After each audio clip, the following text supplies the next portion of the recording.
കെട്ടിടത്തിന്റെ പ്രശ്നങ്ങൾ മാത്രമല്ല, UDF ഗവൺമെന്റ് അധികാരത്തിൽ വന്ന ശേഷം എല്ലാ ഡിപ്പോകളിലും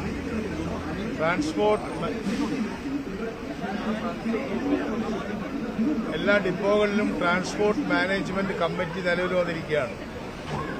ഇവിടെ ഈ ഡിപ്പോയുടെ ചെയർമാൻ ഇവിടുത്തെ MLA ആയിട്ടുള്ള നമ്മുടെ ജയന്താണ് MLA ആണെന്നുള്ള കാര്യം നിങ്ങൾക്ക് അറിയാം. അപ്പൊ എല്ലാ രാഷ്ട്രീയ പാർട്ടികളുടെയും പ്രതിനിധികൾ ഉൾക്കൊള്ളുന്ന മേയർ, അതേപോലെ തന്നെ ഈ വാർഡിലെ മെമ്പർ അടക്കം ഉൾക്കൊള്ളുന്ന ഒരു കമ്മിറ്റിയാണ് ഇപ്പോൾ നമ്മൾ എടുത്തിട്ടുള്ളത്. അപ്പൊ അതിൽ ഓരോ ഡിപ്പോയിലെയും പ്രശ്നങ്ങൾ എങ്ങനെ പരിഹരിക്കാമെന്നതിനെ സംബന്ധിച്ച് ചെറിയ കാര്യങ്ങളിലൊക്കെ തീരുമാനമെടുക്കാനും നടപ്പിലാക്കാനുള്ള അധികാരം അവർക്കുണ്ട്. മേജറായിട്ടുള്ള കാര്യങ്ങൾ ഗവൺമെന്റ് ഏറ്റെടുത്ത് KSRTC ഏറ്റെടുത്ത് നടത്തേണ്ടതാണ്. അപ്പൊ അതിന്റെ പ്രവർത്തനങ്ങൾ ഒന്ന് കാണാനായിട്ടാണ് ഞാൻ വന്നത്. എന്തായാലും GMC MLA നേതൃത്വത്തിൽ ഇവിടെ കൂടുകയും പലതവണ അതിനെക്കുറിച്ച് ചർച്ച ചെയ്യുകയും ചെയ്തിട്ടുണ്ട്. പക്ഷെ സ്വാഭാവികമായിട്ടും ഇവിടെ വരുമ്പോൾ ഇത് KSRTCയുടെ ബിൽഡിംഗ് അല്ല, KTDFCയുടെ ബിൽഡിംഗ് ആണ്. അപ്പൊ KTDFC എന്ന് പറയുന്നത് വേറെ തന്നെയുള്ള ഒരു നോൺ ബാങ്കിംഗ് ഫിനാൻസ് കമ്പനിയാണ്. ഇപ്പോ ആ നോൺ ബാങ്കിംഗ് ഫിനാൻസ് കമ്പനി എന്ന രീതിയിലുള്ള ലൈസൻസ് കഴിഞ്ഞ 10 വർഷത്തെ ഭരണത്തിനിടയിൽ നഷ്ടപ്പെട്ടിട്ടുള്ള കാര്യം നിങ്ങൾക്ക് എല്ലാവർക്കും അറിയാം. പക്ഷെ അവരാണ് ഇത് ഓൺ ചെയ്യുന്നത്, ഈ കെട്ടിടം ഓൺ ചെയ്യുന്നത്. KSRTC അല്ല ഈ കെട്ടിടം ഓൺ ചെയ്യുന്നത്. അപ്പൊ അതിനെ സംബന്ധിച്ച കാര്യങ്ങൾ ഗവൺമെന്റ് സെക്രട്ടറിയാണ് അതിന്റെയും CMD ആയിട്ട് പ്രവർത്തിക്കുന്നത്. ഞങ്ങൾ വിശദമായിട്ട് ചർച്ച ചെയ്തുകൊണ്ടിരിക്കുന്നുണ്ട്. അതേപോലെ തന്നെ ഹൈക്കോടതിയിൽ ഇത് സംബന്ധിച്ച കേസുകൾ നിലനിൽക്കുന്നുണ്ട്. അതുകൊണ്ട് അതിനെക്കുറിച്ചുള്ള വിശദാംശങ്ങൾ നിങ്ങൾ ചോദിക്കരുത് എന്ന് ഞാൻ പറയുന്നില്ലെങ്കിലും അതിനെക്കുറിച്ച് കോടതിയിലൊക്കെ ഇരിക്കുന്ന വിഷയങ്ങളായതുകൊണ്ട് ഞാനൊരു വലിയ വിശദമായൊരു ഉത്തരത്തിന് ഇപ്പോൾ ഞാൻ തയ്യാറല്ല. കാരണം അവിടെ അതുമായി ബന്ധപ്പെട്ട കാര്യങ്ങൾ നടന്നുകൊണ്ടിരിക്കുകയാണ്. സബ് ജുഡീസ് ആവരുത് എന്നുള്ളതുകൊണ്ട്. ഈ KSRTC ബസ് സ്റ്റാൻഡ് എന്ത് ചെയ്യണമെന്ന് ചോദിച്ചപ്പോൾ ജയന്ത് MLA പറഞ്ഞത് പൊളിക്കണം എന്നാണ്. പൊളിച്ച് മാറ്റാതെ ഈ അപകടകരാവസ്ഥയിലൂടെ മുന്നോട്ട് പോകാൻ പറ്റില്ല. ഈ നഗരത്തിലെ ജനങ്ങൾക്കും ഇതൊരു വലിയ അപകടകരാവസ്ഥയാണെന്നാണ്. അതിനെക്കുറിച്ച് എന്താണ് മന്ത്രി പഠിച്ചത്? അതെ, അദ്ദേഹത്തിന്റെ അഭിപ്രായം അതാണ്. അത് നമുക്ക് പരിശോധിക്കണം. അത് പരിശോധിച്ച് വിദഗ്ധന്മാരുടെയും കൂടെ അഭിപ്രായങ്ങൾ കേട്ടതിന് ശേഷം ഗവൺമെന്റ് ഒരു ഡിസിഷൻ പറയുമ്പോൾ നമുക്കങ്ങനെ ഒപ്പീനിയൻ പറയാൻ പറ്റില്ലല്ലോ, ഡിസിഷനല്ലേ പറയാൻ പറ്റും. ഒപ്പീനിയൻസ് ഉണ്ട്.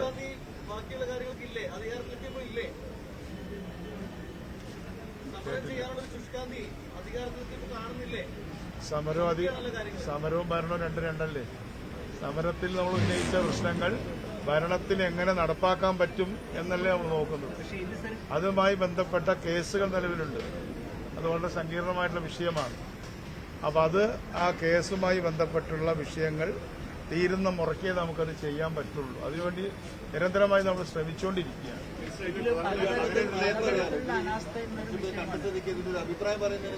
ഞാനൊരു ബിൽഡിംഗ് കണ്ടിട്ട് അത് പൊളിക്കണം എന്ന് പറയാൻ മാത്രമുള്ള വിവരം എനിക്കുണ്ടോ? അത് ഗവൺമെന്റ് ഏർപ്പെടുത്തുന്ന ഒരു എക്സ്പെർട്ട് കമ്മിറ്റിയാണ് അതിനെക്കുറിച്ച് ഒപ്പീനിയൻ പറയുന്നത്. മദ്രാസ് IIT നേരത്തെ നിയോഗിച്ചിരുന്നു.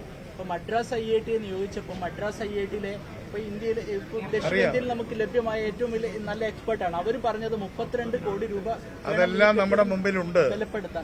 പക്ഷേ ഗവൺമെന്റ് അത് മറികടക്കാൻ വേണ്ടിയിട്ട് കേരളത്തിലുള്ള എഞ്ചിനീയേഴ്സിന് എല്ലാ ഫയലുകളും ഞാൻ നോക്കിയിട്ടുണ്ട്.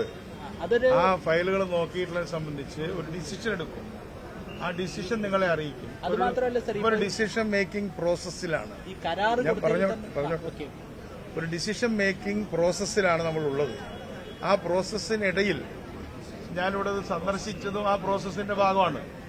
ഇപ്പൊ എന്നോട് ഒരാൾ ചോദിക്കുകയാണ്, നിങ്ങൾ പോയി കണ്ടോ? ഞാൻ കണ്ടിട്ടില്ല, അങ്ങനെയാണോ തീരുമാനം എടുക്കണമെന്ന് ചോദിക്കരുതല്ലോ. അപ്പോൾ ആ ഡിസിഷൻ മേക്കിംഗ് പ്രോസസ്സിന്റെ ആ തീരുമാനമെടുക്കുന്ന പ്രക്രിയയുടെ ഭാഗമാണ് ഈ സന്ദർശനം. അപ്പൊ ഈ സന്ദർശനത്തിൽ എല്ലാ കാര്യവും പറയാൻ പറ്റില്ല. അതിനുശേഷം എക്സ്പെർട്ടുകളായിട്ട് അഭിപ്രായം ചോദിച്ചതിന് ശേഷം എന്റെ ഒരു ഒപ്പീനിയൻ ഉണ്ടാവുമല്ലോ. ഇപ്പൊ 5 കൊല്ലമായി ഈ കെട്ടിടം ഒരു അലിഫ് ബിൽഡേഴ്സിന് നൽകിയിട്ട്. അല്ല, നമ്മൾ പറഞ്ഞു കഴിഞ്ഞാൽ അതല്ല സർ, എന്റെ ചോദ്യം അതല്ല.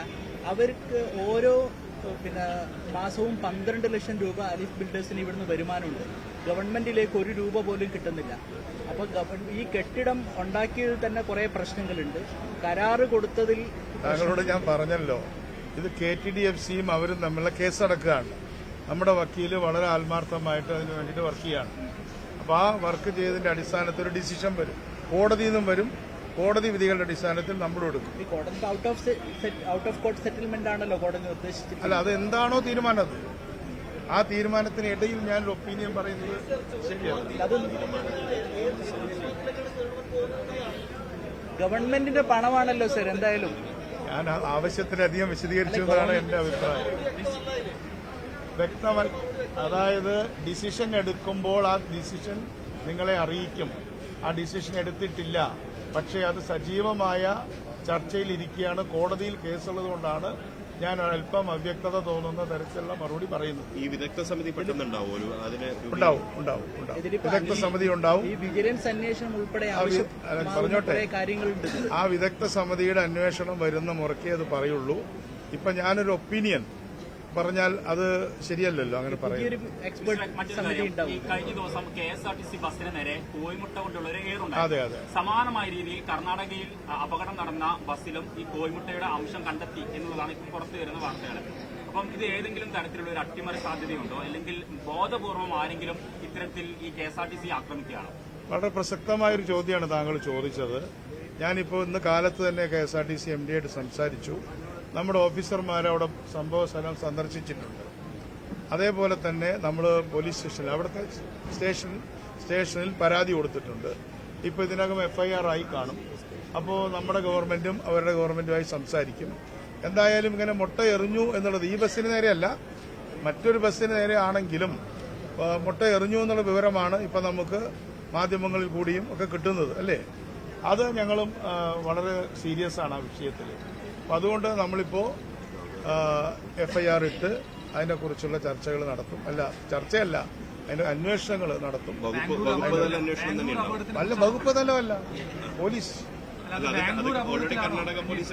ഞങ്ങളുടെ ബാംഗ്ലൂർ ഇപ്പോൾ 2 പേര് മരിച്ചില്ലേ, ആ വിഷയത്തിൽ ഇത്തരത്തിലുള്ള വല്ല ഇടപെടലും ഏറുകളും ഉണ്ടായിട്ടുണ്ടോ എന്നതിനെ കുറിച്ചാണ് കൊടുത്തിട്ടുള്ളത്. അവരുടെ ഓവർ ഡ്യൂട്ടി പലപ്പോഴും ചെയ്യേണ്ടി വരുന്നുണ്ട്, റെസ്റ്റ് എടുക്കാൻ കൃത്യമായി സമയം കിട്ടുന്നില്ല. കോഴിക്കോട് ഡിപ്പോയെ കുറിച്ച് കൂടുതൽ പരാതി ഉണ്ടായിരുന്നത് അതിനെക്കുറിച്ച് ഞാൻ കഴിഞ്ഞ മരണത്തിന് സമയത്ത് വന്നല്ലോ. ആ സമയത്ത് പറഞ്ഞു 16 മണിക്കൂറിലോളം അദ്ദേഹത്തിന് റെസ്റ്റ് ഉണ്ടായിരുന്നു, മരിച്ച മിഥിലേഷ് എന്ന ചെറുപ്പക്കാരൻ. അത് ഞാൻ അന്ന് വളരെ ക്ലിയർ ചെയ്തു. പക്ഷേ എല്ലാ ദീർഘദൂര വണ്ടികളിലും ഡ്രൈവർ കം കണ്ടക്ടർ സിസ്റ്റം ഇല്ല. അല്ല, അത് നമ്മൾ പരിശോധിച്ചിട്ട് കൃത്യമായിട്ടുള്ള ഡ്യൂറേഷനിൽ 8 മണിക്കൂറാണ്. 8 മണിക്കൂർ ഡ്യൂറേഷനിലെ ഡ്രൈവർമാരെ കൊണ്ട് വണ്ടി എടുപ്പിക്കാവൂ എന്നും കൂടെ പുതിയ നിർദ്ദേശമായിട്ടും പഴയ നിർദ്ദേശം തന്നെയാണ്, വീണ്ടും അത് കർശനമാക്കും. നേരത്തെ എല്ലാ ദീർഘദൂര വണ്ടികളിലും ഡ്രൈവർ കം കണ്ടക്ടർ സംവിധാനം ഉണ്ടായിരുന്നു. ഡ്രൈവർ കം കണ്ടക്ടർ എല്ലായിടത്തും പറ്റില്ല. ഉദാഹരണത്തിന് ആ വണ്ടിയിൽ 53 വയസ്സുള്ള ഒരു കണ്ടക്ടറാണ്, അവർ ഡ്രൈവറല്ല. അപ്പം എല്ലാ കണ്ടക്ടർമാർക്കും ഡ്രൈവിംഗ് അറിയില്ല. അപ്പം അത് പുതിയതായിട്ട് വരുന്ന ആൾക്കാരെ എടുക്കുമ്പോഴേ സാധിക്കും. നമുക്ക് അവസാനിപ്പിക്കാൻ തോന്നും.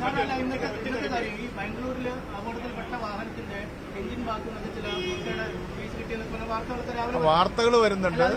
നമ്മൾ പോലീസ് അന്വേഷിക്കട്ടെ.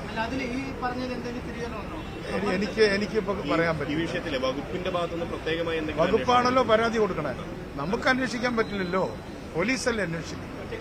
ഈ മലയോര മേഖലയിലൊക്കെ ഓടുന്ന ബസ്സുകൾ, പ്രത്യേകിച്ച് പ്രിയദർശിനി ബസ് ഉൾപ്പെടെ പലതും കാലപ്പഴക്കം ചെന്നതാണ്. കേട്ടില്ല. കാലപ്പഴക്കം ചെന്ന ബസ്സുകളാണ് പലതും. ഈ കുറ്റ്യാടി ചുരത്തിലൊക്കെ അപകടത്തിൽപ്പെടുകയും കഴിഞ്ഞ 2 ആഴ്ച മുമ്പ് അപകടം ഉണ്ടായിരുന്നു.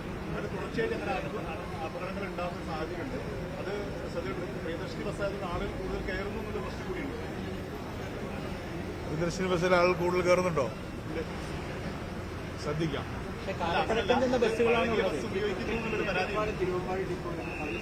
എന്തോ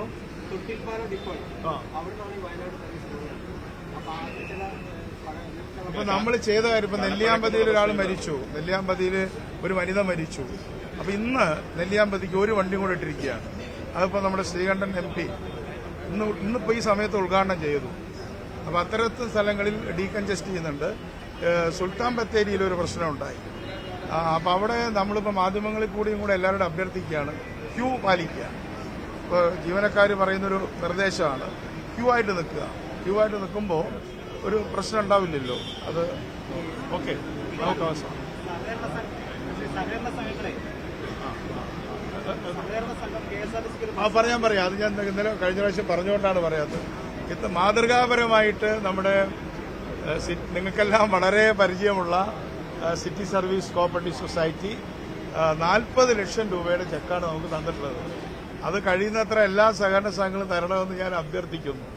അതിൽ പ്രത്യേകിച്ചും അതിന്റെ പ്രസിഡന്റിനും സെക്രട്ടറിക്കും അതിന്റെ സ്ഥാപക പ്രസിഡന്റിന് നിങ്ങൾക്ക് എല്ലാവർക്കും അറിയാലോ, CN വിജയകൃഷ്ണൻ, അവർക്കെല്ലാം ഞാൻ പ്രത്യേകമായിട്ട് നന്ദി പറയുകയാണ്. ഈ മാതൃക ലാഭകരമായി പ്രവർത്തിക്കുന്ന സഹകരണ സംഘം തുടരണമെന്ന് അഭ്യർത്ഥിക്കുന്നു. ഒപ്പം തന്നെ ഇന്നലെ ഒരു വാർത്ത നിങ്ങൾക്ക് തരാനുള്ളത്, MLA-മാർക്ക് MP-മാർക്ക് നമുക്ക് പറയാനുള്ള പവറില്ല. MLA-മാർക്ക് അവരുടെ MLA ഫണ്ടിൽ നിന്ന് KSRTCക്ക് വണ്ടി വാങ്ങിച്ചു തരാനുള്ള ഉത്തരവ് ഇന്നലെ പാസ്സായി. ഒന്ന് ക്ലിയർ ആക്കാൻ വേണ്ടിയിട്ടാണ്. കർണാടകയിൽ നമ്മൾ ഇപ്പം സംശയങ്ങൾ വന്നു, ഈ മുട്ടയുടെ വിഷയങ്ങളൊക്കെ വന്നു. കർണാടക ആഭ്യന്തരമന്ത്രിയായിട്ടോ അല്ല അവിടുത്തെ അന്വേഷണ സംഘമായിട്ടോ കേരള മിനിസ്റ്റർ ഗതാഗത മന്ത്രി ബന്ധപ്പെടുകയോ എന്തെങ്കിലും? അതെ, അത് ഞാൻ ക്ലിയർ ചെയ്ത്. അതായത് ഇന്നിപ്പോ KSRTC എന്ന കോർപ്പറേഷൻ ഔദ്യോഗികമായി പരാതി കൊടുത്തു അവിടെ. അതാണല്ലോ ഫസ്റ്റ് സ്റ്റെപ്പ്. അതിനുശേഷം അവിടെ പോലീസ് സ്റ്റേഷനിലല്ലേ കൊടുക്കണ്ടേ? ആ പോലീസ് സ്റ്റേഷനിൽ പരാതി കൊടുത്തു KSRTC. അപ്പൊ അതിനി അതിന്റെ FIR-ലെടുത്ത് എൻക്വയറിയൊക്കെ പോലീസ് അല്ലേ ചെയ്യും. അതെ. Okay, thank you very much. കൂടുതൽ വാർത്തകൾക്ക് News 18 Keralam YouTube channel subscribe ചെയ്യുക.